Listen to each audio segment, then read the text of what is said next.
지질학자로서 꼭 말씀드리고 싶습니다. 이제 일본 여행은 절대 갈 생각도 하지 마세요. 일본은 곧 사람이 살 수 없는 땅이 될 것입니다.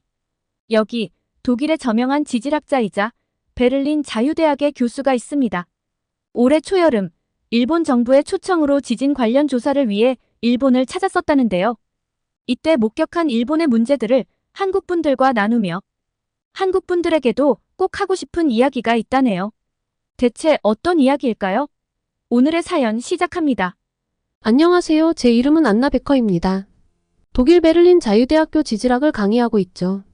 저는 올해 초여름 일본 정부의 요청으로 지진 예측 및 대책 연구를 위해 일본을 방문하게 되었습니다. 나리타 공항에 도착해 출국장을 빠져나오자 일본 특유의 습한 공기가 생생하네요. 이날 공항에는 일본 지질조사소의 다나카 교수가 마중 나와 있었죠. 베커 교수님, 멀리서 오시느라 고생 많으셨습니다. 다나카 교수가 공손히 인사했어요. 저도 고개를 숙여 화답했습니다. 초대해 주셔서 감사합니다.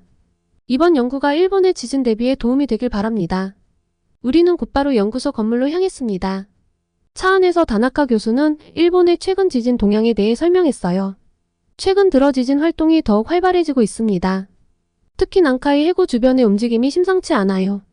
베커 교수님이 큰 도움이 되어주셨으면 합니다. 저는 곧장 지진조사 연구 추진본부에서 열린 회의에 참석했습니다. 회의실에 들어서자 긴장된 분위기가 감돌았어요. 일본 정부 관계자들과 지질학자들이 모여 있었죠. 회의가 시작되고 각 전문가들이 돌아가며 발표를 했습니다. 제 차례가 되자 저는 독일의 지진 대비 시스템과 최신 연구 결과를 공유했어요. 독일은 지진 위험이 상대적으로 낮지만 우리는 전 세계적인 지진 패턴을 연구하고 있습니다. 최근 데이터에 따르면 태평양불의 고리 지역의 지진 활동이 증가하고 있어요. 이어서 일본의 지진 위험성에 대해 언급했습니다. 일본은 전체 활화산의 7%를 보유한 국가입니다. 111개의 활화산이 있고 지진 발생 빈도가 매우 높습니다. 특히 최근 노토반도에서 일어난 지진에 대해 어떻게 평가하시나요? 다나카 교수가 대답했습니다. 노토반도 지진은 우리에게 큰 경각심을 주었습니다. 진도 7의 강진이었고 일본 기상청 기준으로 최고 등급이었죠. 사망자가 70명이 넘었고 아직도 실종자가 있습니다. 저는 궁금해서 물었습니다. 노토반도 지진의 특이점이 있다면 무엇인가요? 다나카 교수가 설명을 이어갔습니다. 이 지역은 2020년부터 군발 지진이 계속되던 곳이에요. 이번에 그 에너지가 한 번에 해소된 것 같습니다.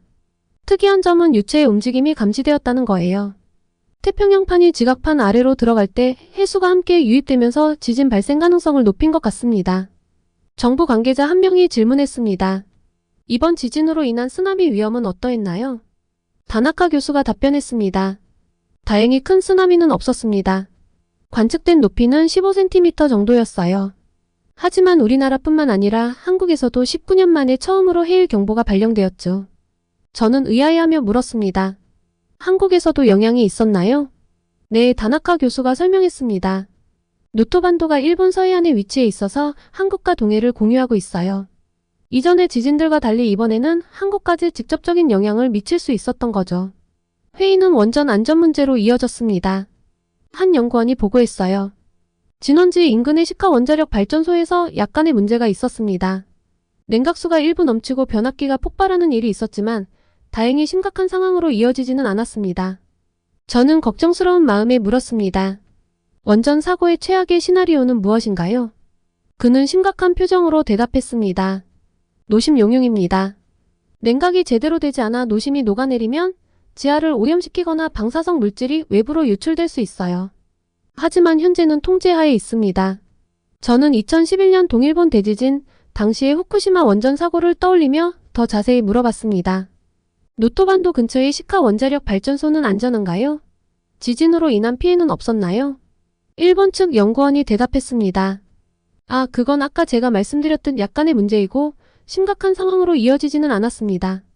저는 의아해하며 물었습니다. 그래도 위험하지 않나요? 더 자세한 조사가 필요하지 않을까요? 그러자 다나카 교수가 끼어들었습니다. 베커 교수님, 걱정하지 마세요. 우리는 후쿠시마 사고 이후 원전 안전에 더욱 신경 쓰고 있습니다. 현재 모든 자료상 문제가 없습니다. 하지만 저는 여전히 불안했습니다. 동일본 대지진 때도 초기에는 통제하에 있다고 했지만 결국 대형 사고로 이어졌잖아요. 이번에도 그럴 가능성은 없나요? 사토시가 약간 불편한 기색을 보이며 말했습니다. 베커 교수님, 우리는 그때의 교훈을 잘 알고 있습니다. 이번에는 정말로 안전합니다. 모든 안전 프로토콜이 제대로 작동하고 있어요. 저는 그들의 말을 들으며 깊은 의구심을 느꼈습니다. 표면적으로는 모든 것이 통제하에 있다고 하지만 과연 실제로 그럴까요? 후쿠시마 사고의 악몽을 다시 반복할 수도 있다고 생각했는데 저는 더 이상의 자료를 보기는 어려웠습니다. 그리고 저는 일본의 지진 대비 시스템에 대한 연구원의 발표를 보았는데요. 이건 상당히 인상적이었습니다. 일본의 지진 대비 시스템이 매우 발달한 것 같은데 이런 체계가 언제부터 구축되었나요? 다나카 교수가 대답했습니다. 일본은 예로부터 지진이 많은 나라였기에 오래전부터 대비해 왔습니다. 하지만 현대적인 시스템의 시작은 1923년 관동 대지진 이후라고 볼 수 있어요. 당시 도쿄와 요코하마가 큰 피해를 입었고 이를 계기로 본격적인 지진 연구와 대비가 시작되었죠. 그는 잠시 생각에 잠기더니 말을 이어갔습니다. 물론 시스템은 계속 발전해 왔습니다. 특히 1995년 고베 대지진 이후 더욱 강화되었어요. 그때 우리는 도시의 취약점을 뼈저리게 깨달았고 건축 규제를 더욱 강화하고 긴급 대응 시스템을 개선했습니다.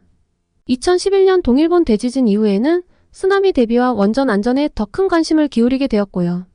저는 고개를 끄덕이며 들었습니다. 일본의 지진 대비가 오랜 역사와 쓰라린 경험을 통해 발전해 왔다는 사실이 인상 깊었죠. 이런 문제들을 하루 이틀 겪은 것이 아니고 동일본 대지진의 경험이 있으니 노토반도 대지진 시 원전은 잘 관리했을 것이라 생각을 하고 마음 한구석에 남아있던 찜찜함을 접었습니다. 이날 회의를 마치고 나오면서 저는 일본이 직면한 지진의 위험성을 다시 한번 실감할 수 있었습니다. 지진뿐만 아니라 쓰나미, 원전 문제에 다시 논의할 후지산 분화까지. 도쿄의 번화가를 걸으며 이 거대한 도시와 수많은 사람들의 운명이 어떻게 될지 생각하니 마음이 무거워졌습니다. 그런데 이 문제들만큼이나 제 마음을 답답하게 만든 일이 발생했습니다. 다음날 지진조사 연구추진본부에서 또 하루의 회의와 분석을 마치고 우리 일행은 근처 이자카야로 향했습니다. 다나카 교수, 정부 관계자인 사토시, 몇몇 연구원들, 그리고 제 통역을 담당하는 요시다 씨와 함께였죠. 식당에 들어서자 TV에서 뉴스가 나오고 있었습니다. 한 정치인이 격앙된 목소리로 무언가를 말하고 있었어요. 일본어를 조금은 할 수 있지만 완벽히 이해하지 못하는 저는 궁금증을 참지 못하고 요시다 씨에게 물었습니다. 저 정치인이 뭐라고 하는 거죠? 왜 그렇게 흥분했나요? 요시다 씨는 잠시 망설이더니 대답했습니다. 그게 말이죠. 위안부 문제에 대해 말하고 있어요. 강제성이 없었다고 주장하고 있습니다. 저는 충격을 받아 말을 잇지 못했습니다. 잠시 후 진정을 하고 다시 물었습니다. 그런 발언을 공개적으로 해도 되는 건가요? 저 사람은 저명한 정치인인가요? 아니, 정치인이고 아니고를 떠나 그런 발언을 저렇게 당당하게 하는 건 조금 쇼크인데요. 테이블에 불편한 침묵이 흘렀습니다. 사토시가 조심스럽게 입을 열었습니다. 이런 발언은 논란의 여지가 있지만 표현의 자유라는 명목 하에 종종 있어 왔습니다. 저는 더욱 혼란스러워졌습니다. 하지만 이는 역사적 사실을 왜곡하는 것 아닌가요? 독일에서는 홀로코스트를 부정하는 것이 불법인데요. 그럼 독일은 자유를 억압하는 나라인가요? 다나카 교수가 끼어들었습니다. 일본과 독일의 상황은 좀 다릅니다. 우리는 과거사 문제를 다루는 방식이 조금 달라요. 이 말을 듣고 저는 더 깊이 물어보고 싶어졌습니다. 그렇다면 일본에서는 이런 역사적 사실들을 어떻게 교육하나요? 학교에서 어떻게 가르치고 있죠? 사토시가 대답했습니다. 솔직히 말씀드리면 이런 민감한 주제들은 자세히 다루지 않습니다. 주로 사실 위주로 간단히 언급하는 정도예요. 저는 믿기 힘들다는 듯이 물었습니다. 그렇다면 학생들은 자국의 역사에 대해 제대로 알지 못하는 건가요? 다나카 교수가 불편한 듯 말했습니다.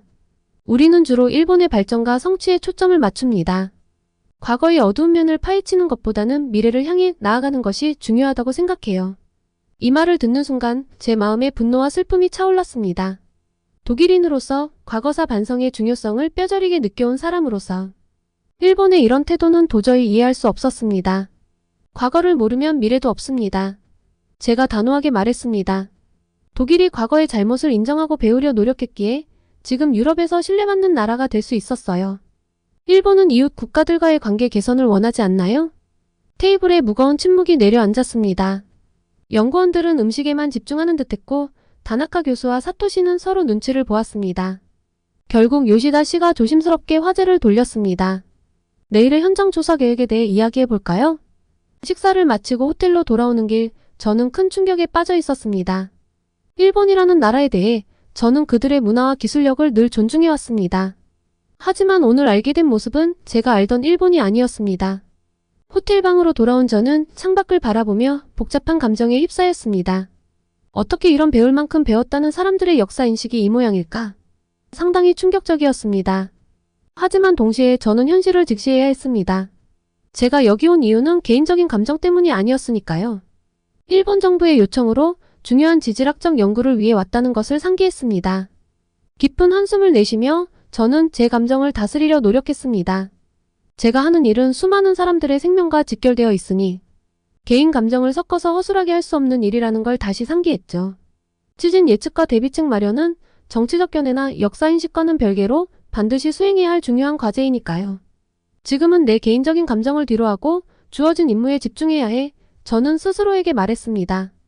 여기 있는 동안 최선을 다해 연구에 임하고 일본의 지진 대비에 도움이 되는 결과를 내놓아야 해. 비록 일본의 역사 인식에 대해 깊은 실망을 느꼈지만 저는 제 전문성과 직업 윤리를 지켜야 한다는 것을 잘 알고 있었습니다. 남은 기간 동안 최선을 다해 연구에 임하고 제가 할 수 있는 최선의 조언을 제공하기로 마음먹었습니다. 잠자리에 들며 저는 내일부터 더욱 철저히 제 본연의 임무에 집중하리라 다짐했습니다.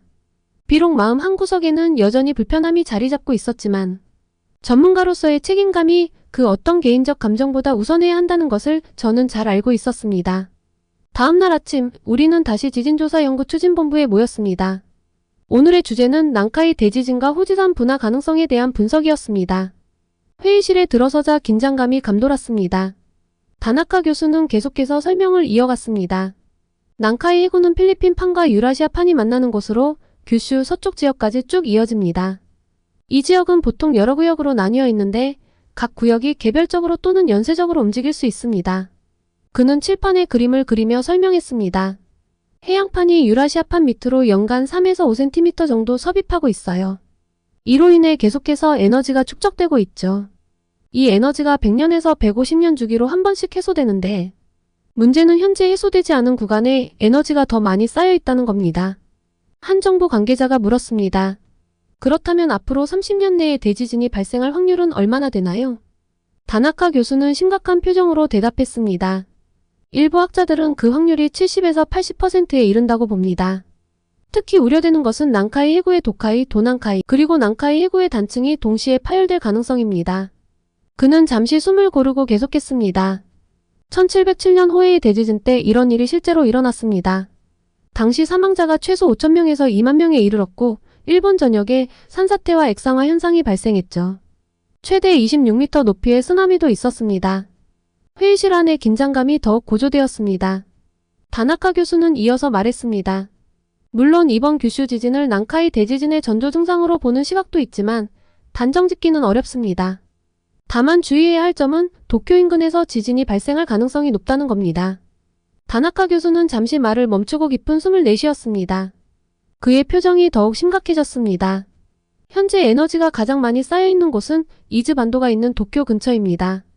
개인적으로는 다음 지진이 이 지역에서 일어날 확률이 가장 높다고 봅니다. 그는 잠시 주변을 둘러보더니 계속해서 말을 이어갔습니다. 이는 매우 우려되는 상황입니다. 도쿄는 일본의 수도이자 가장 인구가 밀집된 지역이죠. 하지만 오랫동안 큰 문제가 없었기 때문에 오히려 위험에 대한 경각심이 줄어들고 있는 것 같아 더욱 걱정됩니다. 다나카 교수는 지도를 가리키며 설명을 이어갔습니다. 도쿄는 지질학적으로 매우 취약한 위치에 있습니다. 도쿄 앞쪽 바다 전체가 계속해서 대지진이 일어날 수 있는 곳입니다. 1923년 관동 대지진도 이 지역의 사가미 해구에서 발생했죠. 그는 잠시 멈추고 회의실을 둘러보았습니다. 모든 사람들의 표정이 굳어져 있었습니다. 더 큰 문제는 도쿄의 지형적 특성입니다. 도쿄는 거대한 평지입니다. 산이나 언덕 같은 자연 방벽이 없어 지진이나 해일에 매우 취약합니다. 게다가 대규모 지하수 사용으로 지반이 계속 낮아지고 있어요. 한 정부 관계자가 끼어들었습니다. 그렇다면 도쿄를 포기하고 수도를 옮겨야 하는 것 아닌가요? 다나카 교수는 고개를 끄덕였습니다. 사실 과거에는 그런 주장도 있었습니다. 하지만 지금까지 큰 문제 없이 지내왔기 때문에 그런 극단적인 대안은 현실적으로 받아들여지지 않고 있죠. 오히려 이런 안전불감증이 더 큰 위험을 초래할 수 있습니다. 그는 잠시 말을 멈추고 깊은 한숨을 내쉬었습니다. 도쿄는 일본 경제의 중심지이자 1,000만 명이 넘는 사람들이 살고 있는 곳입니다. 만약 대규모 지진이 발생한다면 그 피해는 상상을 초월할 것입니다. 하지만 많은 사람들이 이 위험을 간과하고 있어요. 회의실 안에 무거운 침묵이 흘렀습니다. 도쿄가 직면한 위험의 규모와 그에 대한 대비 부족에 대한 인식이 모든 참석자들의 마음을 무겁게 눌렀습니다. 마지막으로 다나카 교수는 경고의 말을 덧붙였습니다. 난카이 해구 전체가 한꺼번에 파열될 가능성은 상대적으로 낮지만 그렇다고 안심할 순 없습니다. 지역에서든 큰 지진이 발생할 위험이 도사리고 있으며 만약 대지진이 발생한다면 한국을 포함한 주변국에도 영향을 미칠 수 있습니다. 이 설명을 들은 모든 사람들의 표정이 더욱 굳어졌습니다. 일본이 직면한 지질학적 위험의 규모와 복잡성, 그리고 그것이 가져올 수 있는 광범위한 영향에 대한 인식이 회의실 안에 무거운 침묵을 드리웠습니다. 다음으로 후지산 전문가인 사토 박사가 나섰습니다. 후지산의 마지막 분화가 1707년 호에이 대분화였죠.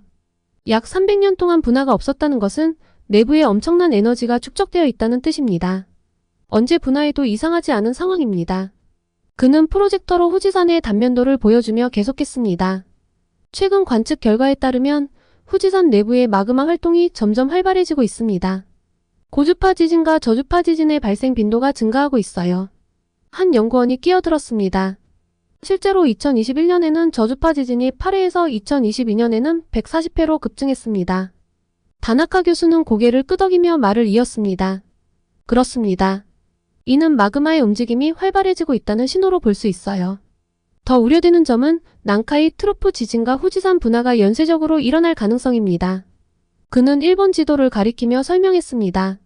만약 도난카이 지역에서 대지진이 일어난다면 그 에너지가 후지산 아래의 마그마방을 자극할 수 있습니다. 이는 마치 흔들어 놓은 샴페인 병과 같은 상태가 될 수 있죠. 조금만 더 자극이 가해져도 폭발할 수 있는 상태가 되는 겁니다. 회의실 안의 긴장감이 더욱 고조되었습니다. 한 정부 관계자가 물었습니다. 후지산이 분화하면 어느 정도의 피해가 예상되나요? 다나카 교수의 표정이 더욱 심각해졌습니다. 후지산 분화는 도쿄에 엄청난 피해를 줄 수 있습니다. 화산재로 인해 항공기 운항이 전면 중단될 수 있고 도쿄 전역이 마비될 수 있습니다.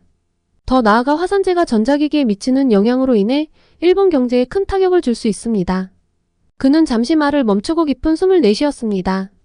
최악의 시나리오는 대지진과 후지산 분화가 연이어 일어나는 경우입니다. 이런 상황이 발생하면 복구가 거의 불가능한 수준의 피해가 예상됩니다.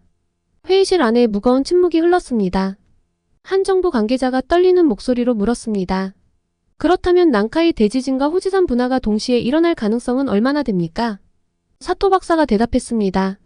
정확한 확률을 말하기는 어렵지만 가능성은 충분합니다. 대지진이 일어나면 그 에너지가 후지산 아래의 마그마방을 자극할 수 있습니다. 마치 흔들어 놓은 샴페인 병과 같은 상태죠. 이 말을 듣자 회의실 안의 공기가 얼어붙는 것 같았습니다. 저는 독일에서의 경험을 바탕으로 의견을 제시했습니다. 두 재해가 동시에 일어난다면 피해 규모는 상상을 초월할 것입니다. 특히 도쿄도 방심할 수 없습니다. 도쿄는 쓰나미에 매우 취약해 보입니다. 이 자료를 좀 보세요. 다나카 교수가 덧붙였습니다. 맞습니다. 앞서 설명드린 것처럼 도쿄는 거대한 평지입니다. 게다가 대규모 지하수 사용으로 지반이 계속 낮아지고 있어요. 20에서 30m 높이의 쓰나미가 온다면 도쿄 역시 쓰나미 피해를 막기 힘들 것입니다. 정부 관계자들의 얼굴이 창백해졌습니다. 한 관계자가 떨리는 목소리로 물었습니다. 그렇다면 우리는 어떻게 해야 합니까? 도쿄를 포기해야 하나요? 사토 박사가 고개를 저었습니다. 그렇게 극단적인 대안은 현실적이지 않습니다. 하지만 더 철저한 대비가 필요합니다. 특히 방제 시스템과 대피 계획을 전면 재검토해야 합니다. 저는 독일의 사례를 들어 설명했습니다. 독일에서는 모든 가능한 시나리오를 고려해 대비합니다.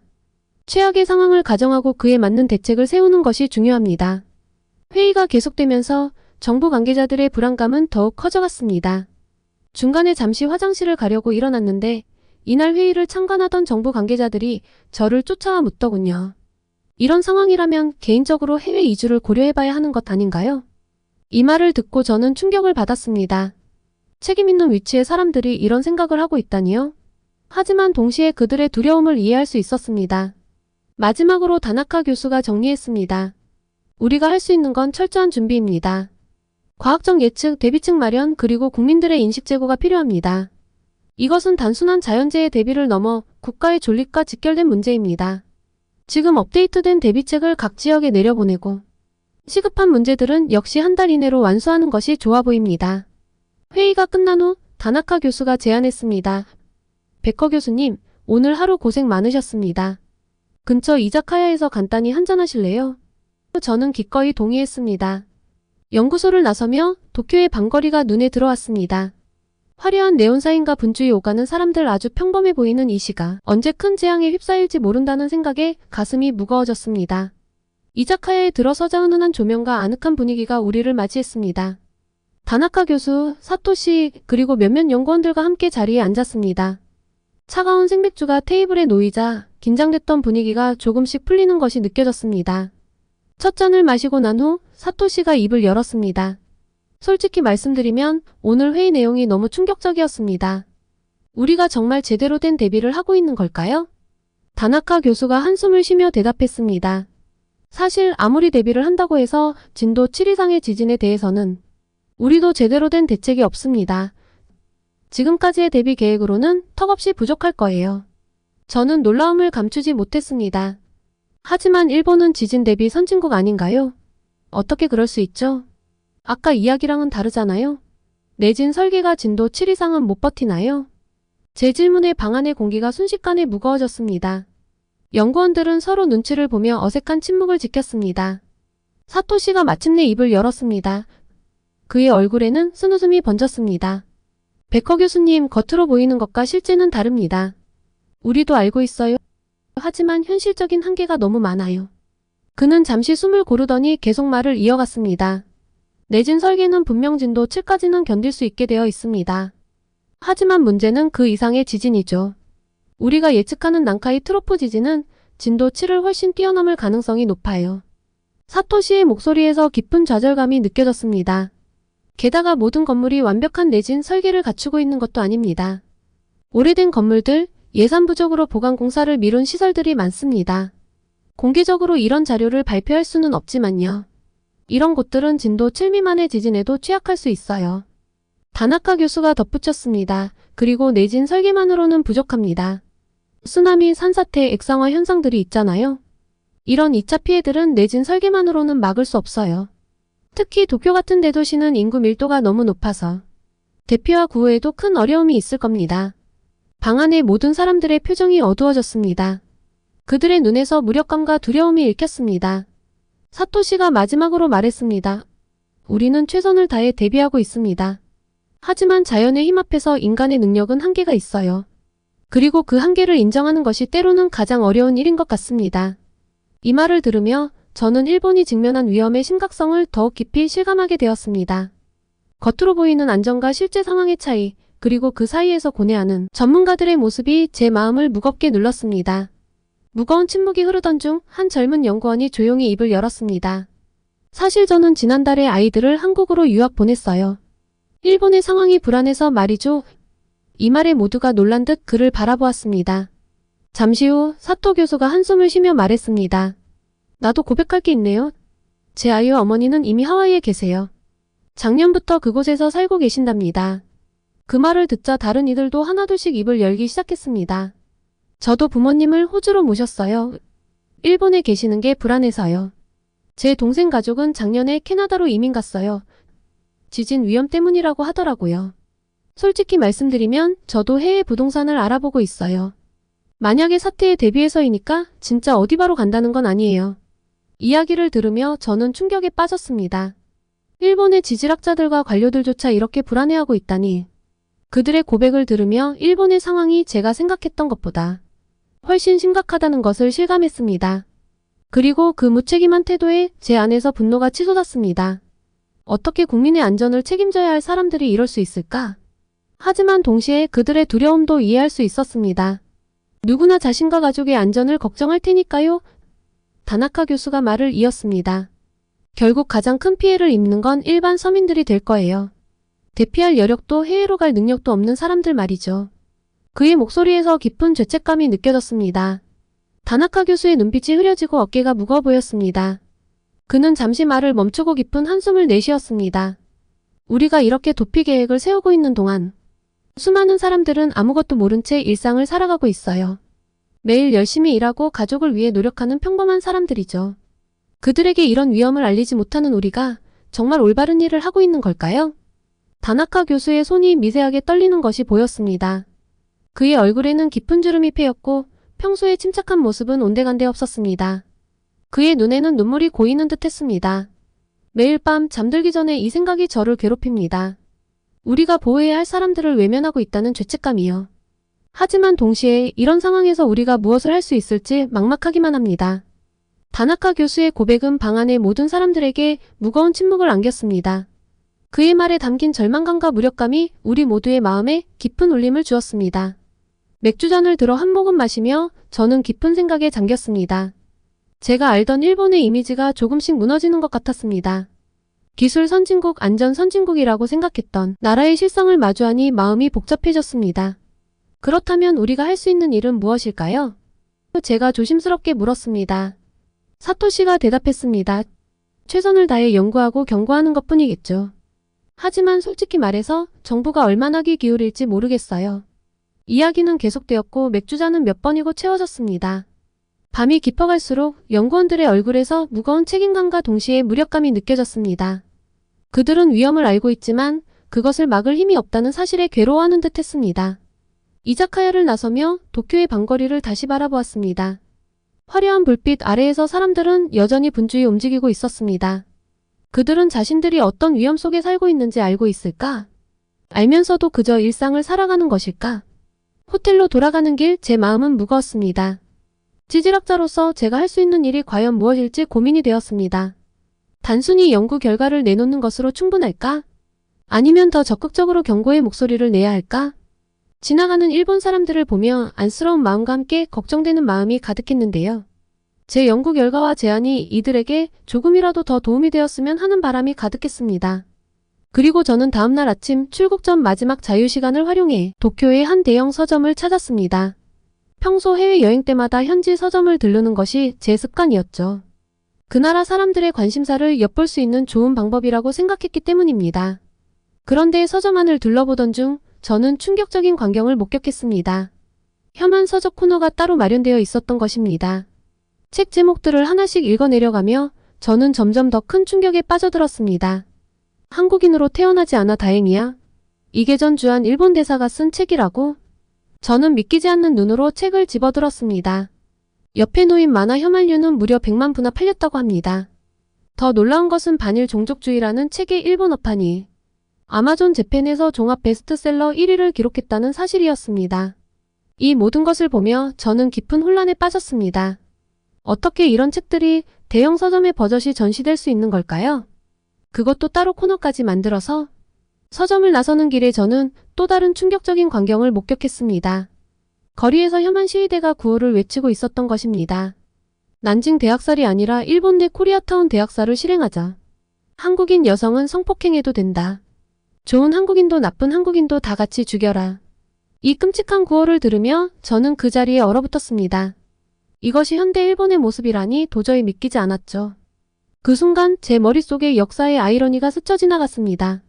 1910년부터 1945년까지 35년간의 일본 식민지배 동안 고통받은 한국인들의 한가 분노가 떠올랐습니다. 강제징용, 위안부 문제, 그리고 문화말살 정책. 이런 역사적 아픔들이 제 마음을 무겁게 했습니다. 그리고 지금 제가 두 눈으로 본 일본의 혐한 서적, 거리의 혐오 발언, 역사 왜곡들. 역사의 아이러니한 순환에 대해 생각하지 않을 수가 없었습니다.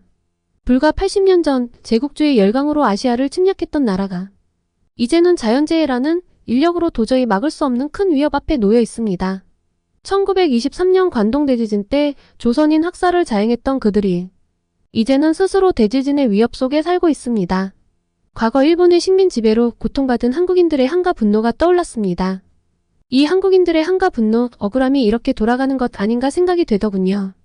더욱 아이러니한 것은 이런 재앙이 닥쳤을 때 가장 큰 고통을 겪게 될 이들이 혐오 발언을 내뱉는 극우 세력이 아닌 평범한 일본 서민들일 것이라는 점입니다. 마치 과거 식민지배 시절 실제 고통을 겪은 이들이 조선의 평범한 서민들이었던 것처럼 말입니다. 거리를 걸으며 저는 깊은 생각에 잠겼습니다. 역사는 정말 순환하는 것일까요? 한 민족의 고통이 다른 민족의 고통으로 이어지는 이 끝없는 사이클, 이것이 인류의 운명일까요? 과거 남경대 학살, 위안부 문제, 강제징용 등으로 중국과 한국의 고통을 안겼던 일본이 이제는 자연의 위협 앞에 놓여있는 모습이 마치 역사의 심판 같아 보였습니다. 호텔로 돌아가는 길, 저는 마음속 깊이 슬픔을 느꼈습니다. 지질학자로서 제가 예측한 자연재해의 위험성, 그리고 지금 목격한 사회적 병폐. 이 모든 것이 뒤섞여 제 마음을 무겁게 눌렀습니다. 호텔방에 도착해 짐을 싸며 저는 이번 여행이 제게 준 깊은 통찰에 대해 생각했습니다. 지질학적 위험, 역사적 아픔, 현재의 사회 문제까지 마음이 편하지 않더군요. 이렇게 독일로 돌아온 지 며칠 후 저는 TV에서 한 뉴스를 보게 되었습니다. 한국인들이 일본 여행을 매우 선호한다는 내용이었죠. 이 소식을 듣자마자 제 마음은 무거워졌습니다. 일본 방문 중 알게 된 위험성을 생각하면 한국인들의 안전이 매우 걱정되었기 때문입니다. 혹시라도 이 채널의 구독자분들이 당장 지진이 일어나는 것도 아닌데 일본에 가볼까? 가깝고 비용도 저렴하잖아? 라는 생각을 하실까봐 노파심의 말씀을 좀 드리고 싶습니다. 혹여나 당장 일어나지도 않는데 뭐 괜찮지 않아? 라고 생각하신다면 그것은 큰 오산입니다. 지질학적 관점에서 볼 때 일본은 현재 매우 위험한 상태입니다.